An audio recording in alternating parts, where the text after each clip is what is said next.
as a just for fun question for you know, you have Stone Sour going on, and Joey has Murder Dolls going on. Are you guys ever in competition with each other over stuff? Not really. I mean, even in jest. He kind of does his own thing. I do mine. You know. I mean, we just, you know, the crazy thing is that we're so positive for each other. You know, like when we have success, he gets super stoked.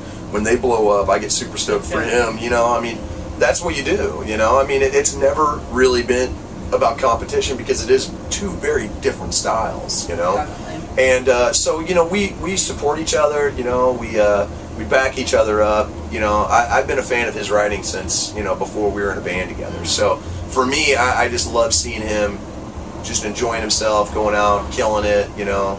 And I get texts from him all the time. It's just like, you're killing it out there, let's do it. And I'm like, ah. So it's really cool. That's good. Yeah. So, yeah, I like this question. Music is a universal language that everyone can understand, no matter what. What do you hope that your music says? I hope my music... That's a good question. I hope my music says that there's room in your life for everything. You know? I mean, my approach to music has always been the same. It's like I'm not just going to sit down and write one type of music. I'm going to write whatever kind of music comes to my head, and you either like it or you don't. You know, at the end of the day, it's all opinion. And that's really what life is, man. Life is just a series of opinions, and you're just trying to find people to either find common ground, agree with you, or disagree, you know? So for me, I guess what I want to say is that no matter how bad life gets, there's always tomorrow, you know? I mean, a lot of people forget that. A lot of people get stuck in that bleak, dark, depressing area, you know? And to me, there's no reason to spend half your life in that energy, you know? I mean, I kind of grew up with that. And once I got older, I figured out that, hey, man, nothing is permanent. You know, just because you're in a dark spot now doesn't mean that, you know, a week, a month, a year from now, you're going to be in that same spot, you know? People choose to be there, you know? So for me, it's like, you know, embrace today, you know? Embrace today. Because tomorrow could be completely different.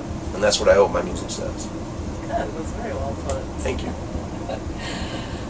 So, if your music could be the soundtrack to any film, which would it be and why? I would only hope it would be Fear and Loathing in Las Vegas. Just because, I mean, not only is that like my favorite book, but it's like one of my favorite all-time movies. Either that or Where the Buffalo Roam, which a lot of people don't know about. That was like the first Hunter S. Thompson movie. And Bill Murray played Hunter. And actually did it better than Johnny Depp, in my opinion. Like, because Johnny, as amazing as he is, he played kind of that caricature, which is a reflection of the book. Whereas Where the Buffalo Roam was kind of a condensed kind of life story type of thing, where they took all these stories from Hunter and kind of, you know, kind of changed the names a little bit and whatnot. But Bill Murray does an amazing Hunter S. Thompson, and he never got enough credit for it. So I would go with either one of those movies, just for the fact that I love the writing, and I love that constant, like, anything could happen kind of feel, you know. Good choice. Good choice. So what is the best way for fans to keep up to date with you guys? StoneSour.com is we try to keep that updated as much as possible. Like, as soon as we book tours and whatnot, we get it right up there. The fan club is good. Like, any of the boards that we have, the Stone Sour board and all that. You know, there are a lot of different ways to kind of keep up with us. You know, and just because I love to run my mouth, like, every week there seems to be another crazy interview on YouTube or whatever. So I've never been a one to stay silent about anything. So, I mean, all you got to do is Google us, you know, and something's going to come up. You know, Corey Taylor exposes himself to a nun. You know, I mean, not that that's happened yet, but, you know, it very well may happen, you know, so it is what it is. And you guys are working with Child Fund in America, right, for this tour, right? Yeah. How did that come about? That was, I mean, actually, the tour kind of had that in place. Okay. You know, after we, you know, before we were added, and they came to me and they asked me if I would mind doing a PSA. Nice. And since you know, I spent a lot of time when I was growing up homeless, so I kind of relate, you know. So and something like that is very important to me, you know. I mean, it kind of goes hand in hand with my message, you know, where it's like, you know, just because it's hard today doesn't mean tomorrow's not going to be better. And a lot of people who run away, they don't see that, you know. And it's a temporary solution to a problem that it doesn't have to be that way, you know.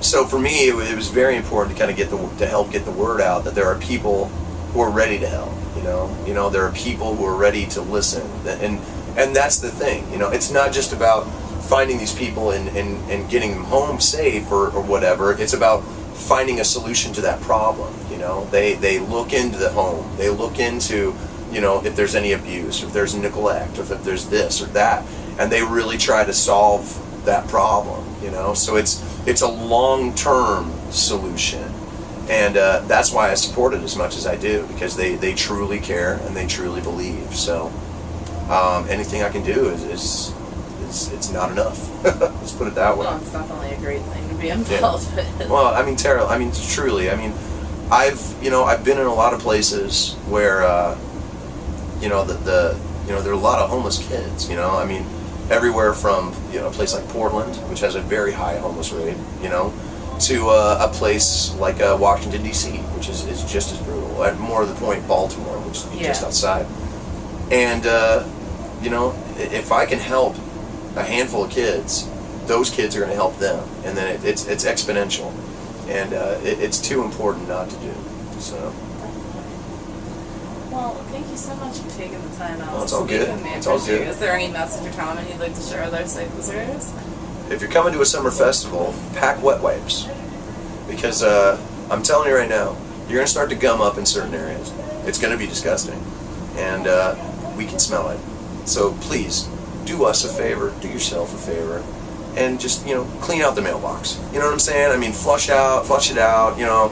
You're going to end up with a couple of fruit roll-ups in places that you don't really want to talk about, okay? Don't get the baby powder ones because you smell like a creepy uncle, okay? Get the one unscented, some kind of flowery thing, I don't care. Quilted, I don't care. Do us all a favor and flush the system. There you go. Well, thank you so much.